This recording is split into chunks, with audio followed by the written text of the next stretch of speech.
Surface areas and volumes, chapter number 13 है NCERT नए वाले से। अब ध्यान से सुन लो बाबू, 15 मिनट शांति से सुनो बात को। सरफेस एरियाज एंड वॉल्यूम जो है ना, अभी तक तुम लोग पढ़े होगे क्लास 9th में भी, 8th में भी, 7th में भी, और मैं लिख करके तुमको देता हूं कि अगर मैं तुमसे किसी भी ऑब्जेक्ट का या शेप का फॉर्मूला पूछ लूं तो लगभग लोग नहीं बता पाएंगे कि वॉल्यूम ऑफ स्फीयर क्या होता है, हेमी स्फीयर क्या होता है। क्यों? क्योंकि रटने पे तुम लोग फोकस थे, रट लें। रट करके नहीं होगा, मैथ्स है ना, मैथ को जितना बढ़िया से समझने की कोशिश करो, ठीक है। तो सरफेस एरिया वॉल्यूम पे बाद में जाते हैं हम लोग। सबसे पहले आते हैं कि सर सरफेस एरिया या वॉल्यूम किसका निकाला जाता है। उससे भी पहले हम लोग आते हैं डायमेंशन पे सबसे पहले, क्योंकि सब लोग अभी मैं पूछूंगा किसका एरिया और वॉल्यूम निकालता है, तुम कहोगे 3D 2D बोलते हो कि नहीं, 2D 3D 1D बोला जाता है।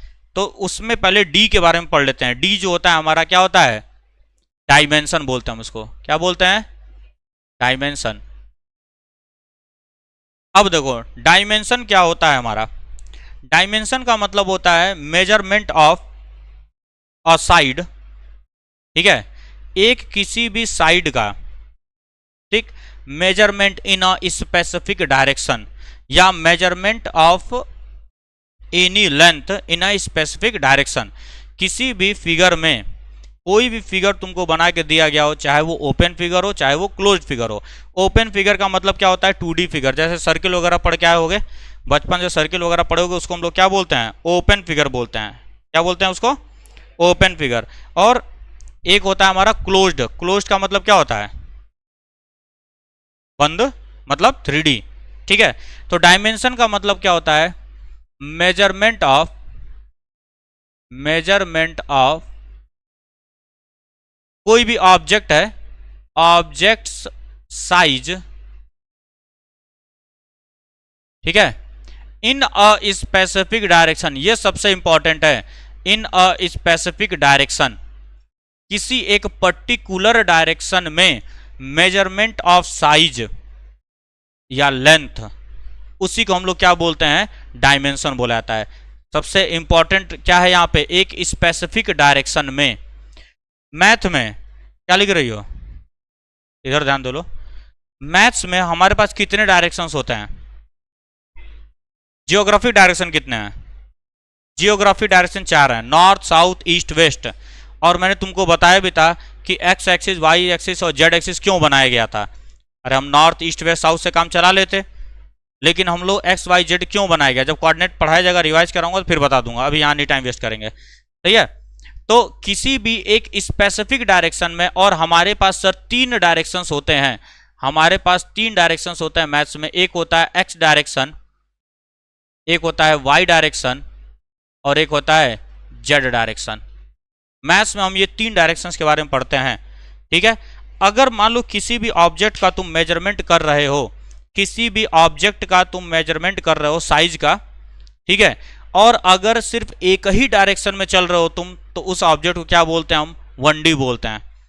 अगर किसी भी ऑब्जेक्ट के साइज को तुम मेजर करने के लिए तुम 2 डायरेक्शंस में चल रहे हो, शर्त क्या होना है, दोनों डायरेक्शंस आपस में क्या होंगे, म्यूचुअली परपेंडिकुलर होंगे। अगर 2 डायरेक्शन में चल रहे हो तो उसी को क्या बोल दिया जाता है, 2D बोल दिया जाता है। और अगर किसी के साइज को बताने के लिए हमें 3 डायरेक्शंस की रिक्वायरमेंट पड़ती है, उसी को हम क्या बोल देते हैं, 3D बॉडी बोल देते हैं।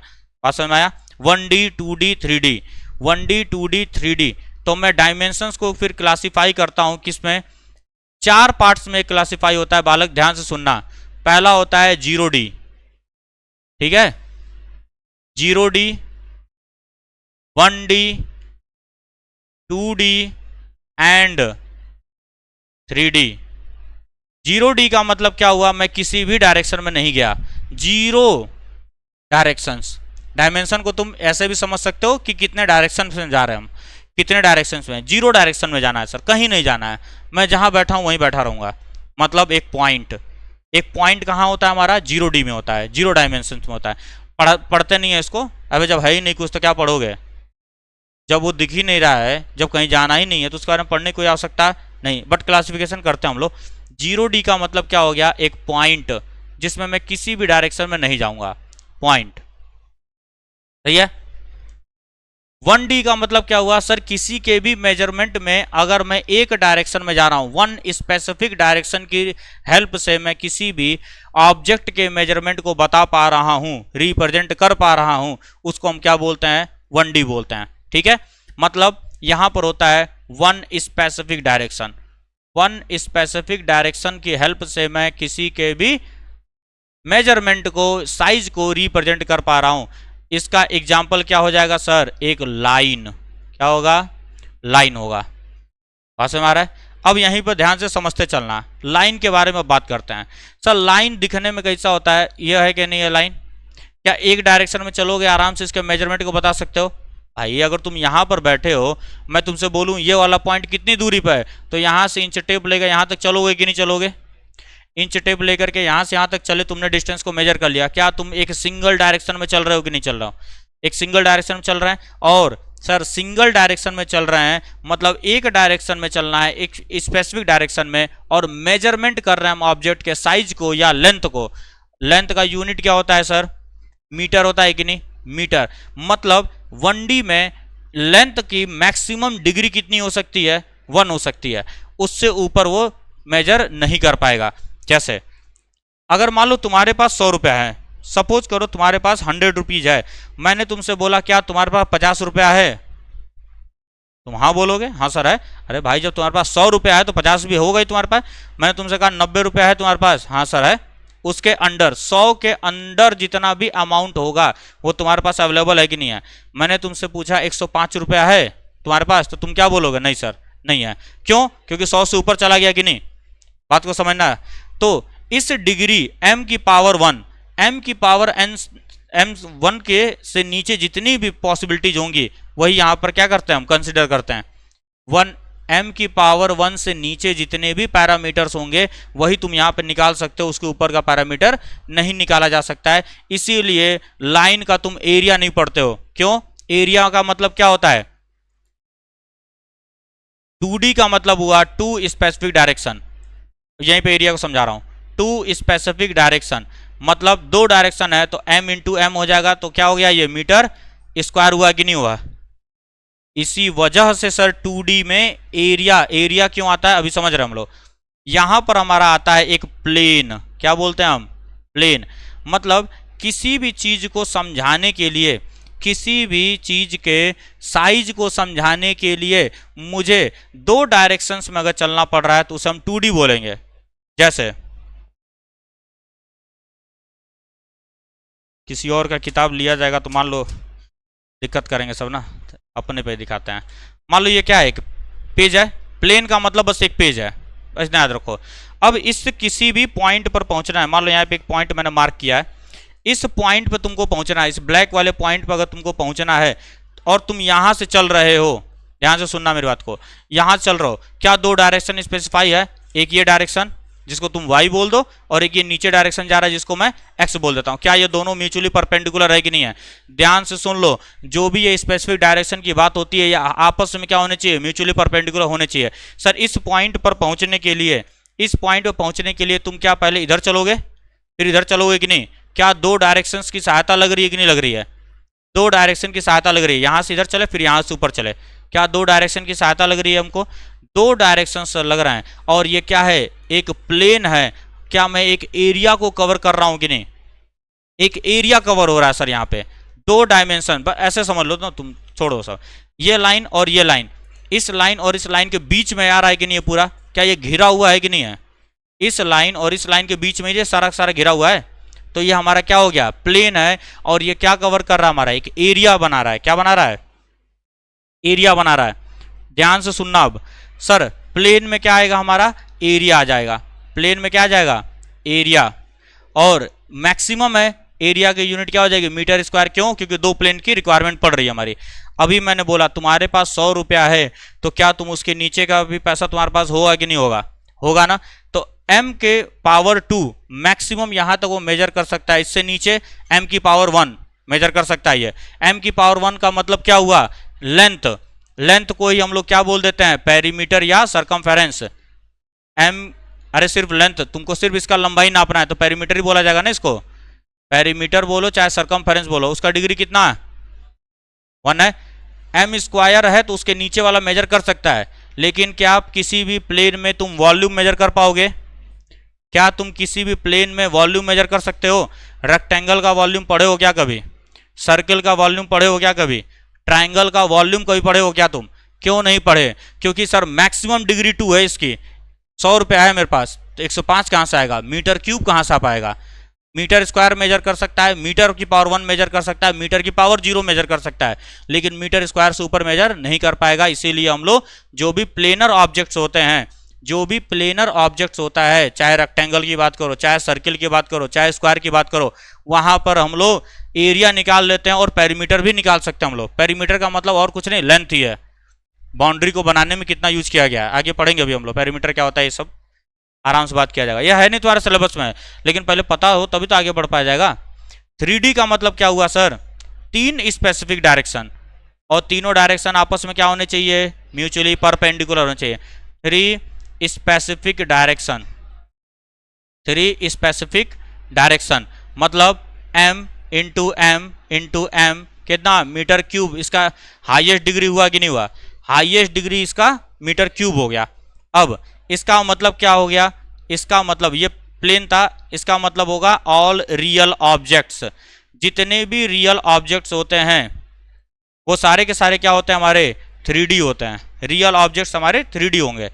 अब यहाँ पर तुम क्या क्या मेजर कर सकते हो? सबसे पहला चीज वॉल्यूम मेजर कर सकते हो। क्यों? क्योंकि वॉल्यूम का मतलब ये होता है मीटर क्यूब हमारा। और क्या मेजर कर सकते हैं हम लोग? एरिया मेजर कर सकते हैं यहाँ पे सर, क्यों? डिग्री कम है।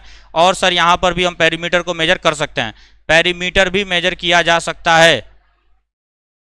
बात समझ में आती है क्या? तो ये समझ में आया कि नहीं आया? 1D जो होगा उसमें सिर्फ तुम क्या मेजर कर सकते हो? लेंथ को मेजर कर सकते हो, डिग्री 1 है। 2D ऑब्जेक्ट में, प्लेन में तुम क्या मेजर कर सकते हो? एरिया और पेरीमीटर।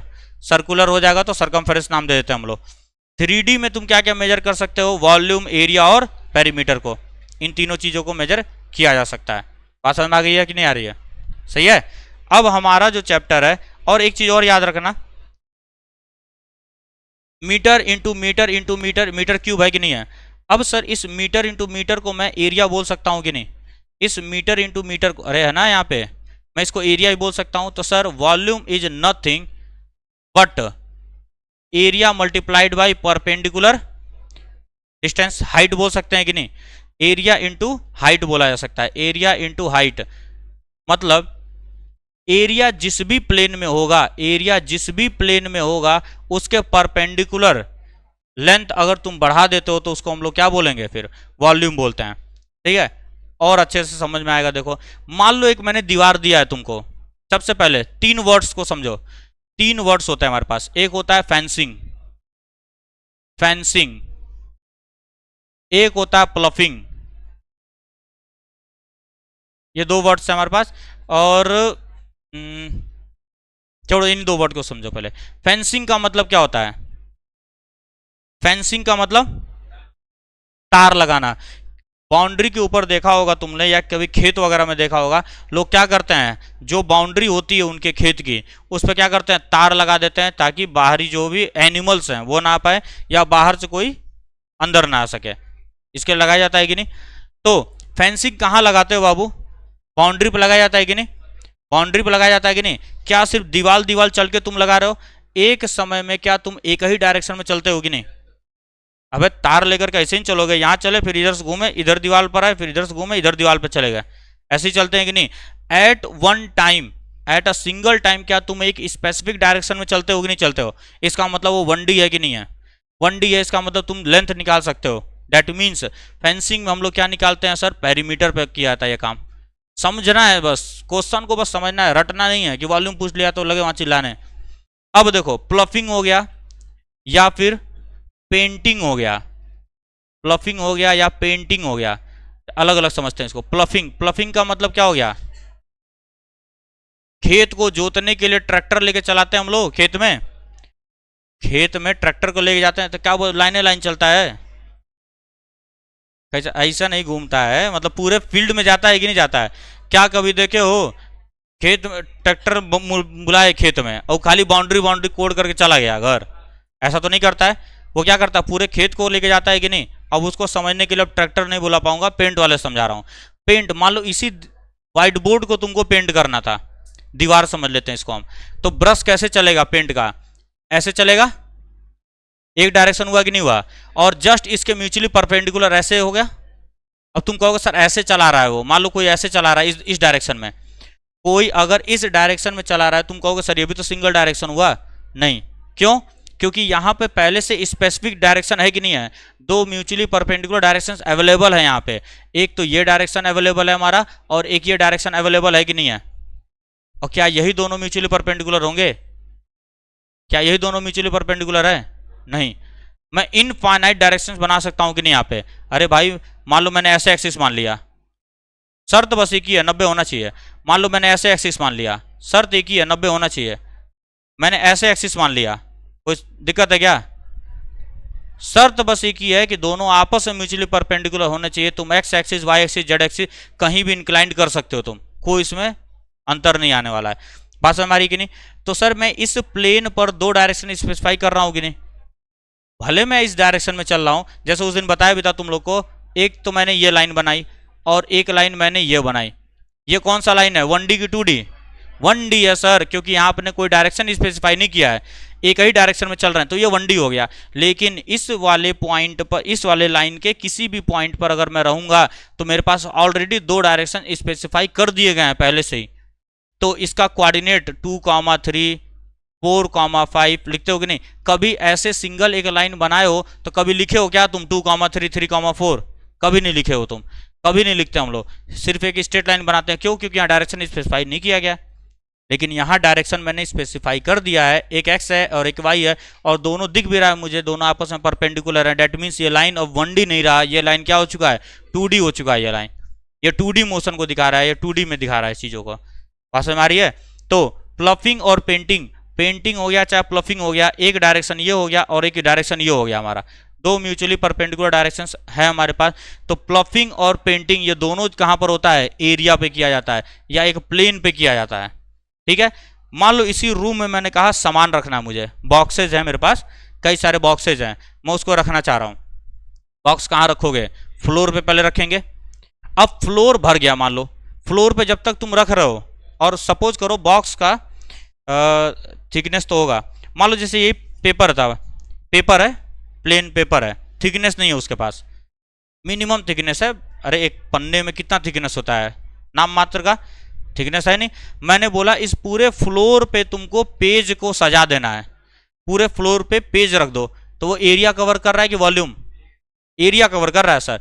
लेकिन मैंने कहा तुमसे बॉक्स है मेरे पास, सपोज करो यही बुक है, ये बुक है मेरे पास, और इसी तरीके का मेरे पास 1,00,000 किताब है, सही है। मैंने कहा इसको सजाना है, तो सबसे पहले काम तुम कहाँ रखोगे, फ्लोर पे रखोगे। फ्लोर पे रखोगे सर, एक एरिया कवर कर रहा है कि नहीं, एरिया कवर कर रहा है। बट सर एक परपेंडिकुलर हाइट भी आ गया है कि नहीं आ गया, क्या एक तीसरा डायमेंशन आ गया कि नहीं, बेस पर एक तीसरा डायमेंशन आया कि नहीं, जो कि परपेंडिकुलर है, बेस के परपेंडिकुलर है कि नहीं है। सर बेस ऑलरेडी मुझे पता है 2D होता है, और एक और परपेंडिकुलर हाइट आ गया, तो क्या ये 3D हो गया कि नहीं हो गया।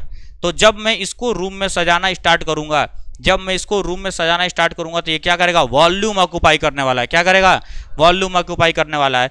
जैसे तुम लोग बचपन में क्वेश्चंस पढ़ते थे कि एक रूम में टाइल्स लगाना है, स्क्वायर रूम है या कोई एक रूम है और स्क्वायर टाइल्स लगाना है, मिनिमम नंबर ऑफ टाइल्स बताओ कितना लगा सकते हैं। पढ़ते थे ना, कि एक मान लो कोई रूम है और उसमें मुझे बॉक्सेस को रखना है, मिनिमम नंबर ऑफ बॉक्सेस बताओ कितने रख सकते हैं, करते थे कि नहीं। तो वहां बच्चों को इतना कंफ्यूजन होता था, पता नहीं क्यों।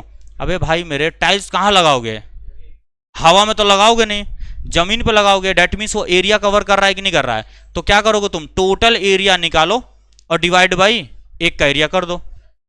जैसे मान लो 100 रुपए तुमने दिए दुकानदार को, टॉफी खरीद के लाए थे तुम, ठीक है। मान लो एक टॉफी 10 रुपए की है, एक टॉफी 10 रुपए की है, और तुम दुकानदार को 100 रुपए देकर के आओ। एक टॉफी का दाम 10 रुपया है, तुम दुकानदार को देकर के आए 100 रुपए। कितनी टॉफियां खरीद के लाए, डिवाइड करना पड़ेगा। अरे आता है टॉफी खरीदने, तो ऐसा मुंह बना के बैठते हैं, टॉफी भी नहीं खरीद पा रहे हैं सब। 10 टॉफी खरीद के लाए। अब एक चीज बताना है यहाँ पे, टॉफी जो तुमने निकाला क्या ये नंबर ऑफ टॉफी था कि नहीं? नंबर ऑफ टॉफी था ये क्या था? टोटल कॉस्ट था कि नहीं? और ये क्या था? कॉस्ट ऑफ वन टॉफी था कि नहीं? तो बाबू एक मंत्र याद रखो, पूरे मैथ्स में हो चाहे फिजिक्स में हो, कहीं पर भी तुम्हें नंबर ऑफ क्वांटिटी अगर निकालने को बोला जाए, नंबर ऑफ क्वांटिटी अगर कभी भी बोला जाए, याद रखना टोटल बाई 1 से हम डिवाइड करते हैं। मैंने आगे कुछ नहीं लिखा है। क्यों नहीं लिखा है? क्योंकि हो सकता है कल को कुछ और दिया गया हो। अगर टोटल कॉस्ट लियो तो 1 का कॉस्ट, टोटल एरिया लियो तो 1 का एरिया, टोटल वॉल्यूम लियो तो 1 का वॉल्यूम। कभी भी नंबर ऑफ समथिंग निकालने को बोले, इस चैप्टर में कई जगह पे आएगा number of number of number of. याद रखना बेसिक सा रूल है, कभी भी नंबर ऑफ कुछ निकालना होता है तो टोटल में मैं क्या करता हूं? 1 का डिवाइड करता हूं। कॉस्ट होगा तो कॉस्ट कॉस्ट का, कॉस्ट ऊपर भी होना चाहिए नीचे भी कॉस्ट होना चाहिए। एरिया लियो तो टोटल एरिया भाई इतना। जैसे मैंने अभी एग्जाम्पल ले रहा था ना, एक फ्लोर पे टोटल एरिया मान लेता हूं मैं 1000 मीटर स्क्वायर है, टोटल 1000 मीटर स्क्वायर है एरिया किसका? फ्लोर का। और एक टाइल्स का एरिया है 50 मीटर स्क्वायर, एक टाइल्स का एरिया है 50 मीटर स्क्वायर। मैंने तुमसे पूछा कितने टाइल्स लगा सकते हैं हम लोग, कितने टाइल्स लगाए जा सकते हैं? तो टोटल बाई 1 का एरिया। कभी भी कितने क्वेश्चन में आ जाए, how many, number of anything पूछा जाएगा, याद रखना टोटल बाई 1 से डिवाइड कर देते हैं हम लोग, है ना। अगर कॉस्ट ले रहे हो तो टोटल कॉस्ट बाई 1 का कॉस्ट, टोटल एरिया बाई 1 का एरिया, टोटल वॉल्यूम बाई 1 का वॉल्यूम, टोटल लेंथ बाई 1 का लेंथ। आ रही बात समझ में? सिंपल सा इसी से हम लोग बनाते हैं इस चीज को, सही है। तो पहले तो सबसे पहले इंपॉर्टेंट क्या चीज है कि क्वेश्चन पढ़ के तुम्हें ये बात समझ में आनी चाहिए कि वो एरिया कवर कर रहा है कि वॉल्यूम कवर कर रहा है कि लेंथ को कवर कर रहा है, तब जाके ना सवाल पर अटैक कर पाओगे। अरे सवाल पर अटैक तो तब होगा ना जब पता चले। और दूसरा चीज, जब भी इसमें कॉस्ट वॉस्ट का आता है ना, तो एक सबसे मस्त चीज है न्यूमेरिकल, जो वर्ड प्रॉब्लम्स आते हैं उसमें सबसे मस्त ये चीज है, लिख देता है ₹15 पर मीटर स्क्वायर। ऐसे करके क्वेश्चन देखे होगे, ऐसे करके क्वेश्चन लिखता है ना, अरे भाई साफ साफ हिंट दे रहा है ₹15 पर मीटर स्क्वायर। अब मीटर स्क्वायर का मतलब एरिया है कि नहीं है? बाबू एरिया निकालो, 15 गुणा करो। अगर बोल दे कि cost of fencing of field is ₹15 पर मीटर, मतलब लेंथ निकालना है, मतलब सरकमफेरेंस निकालना है या पेरीमीटर निकालना है, जैसा फिगर होगा उसे आप देख लिया जाएगा। अगर बोल दे ₹15 पर मीटर क्यूब है, वॉल्यूम निकालो, गुणा करो 15 से, इसमें कौन सा महारत है? तो ये चैप्टर इतना आसान है ना, पढ़ाऊंगा तुमको साफ तुमको पता चलेगा। इस चैप्टर में बिल्कुल कहीं से कहीं तक कोई दम नहीं है, लेकिन रियलिटी भी है कि सबसे ज़्यादा बच्चे फंसते भी हैं। पुराना जैसे पढ़ के आए हो तुम लोग, तो उन सब चीज़ों को दरकिनार करके रखना। हर एक फॉर्मूले का प्रूफ बताऊंगा, कहाँ से फॉर्मूला बना है, हर एक फॉर्मूला यहीं बैठ के याद किया जाएगा, घर जाने के याद करने की जरूरत भी नहीं है, सारा फॉर्मूला यहीं याद हो जाएगा। अरे फॉर्मूला मतलब वही L/B/H A square 4/3 pi R cube 2/3 pi R cube pi R square H, ये जितने फॉर्मूले पढ़े हो ना, ये सारे की सारी चीज़ों को यहाँ पे प्रूफ बता दूंगा तुम्हें। मेन जो है ना, इसमें से इस चैप्टर से वर्ड प्रॉब्लम आता है बाबू, इस चैप्टर से वर्ड प्रॉब्लम पूछता है। वर्ड प्रॉब्लम ही है, तुम पूरा पन्ना उलट पलट के देख लो, केवल वर्ड प्रॉब्लम ही दिया गया है, ठीक है। तो हम लोग इसको कल स्टार्ट किया जाएगा। सबसे और एक काम कर लेना, जितने भी फॉर्मूले तुम लोग पढ़े हो आज तक, सरकमफेरेंस का, ये एरिया का और वॉल्यूम का, सिलेंडर, क्यूबॉइड, क्यूब, इन सब का एक बार रिवाइज कर लेना, एक बार देख करके आना कि क्या किसका क्या फॉर्मूला होता है, बाकी कल देख लिया जाएगा।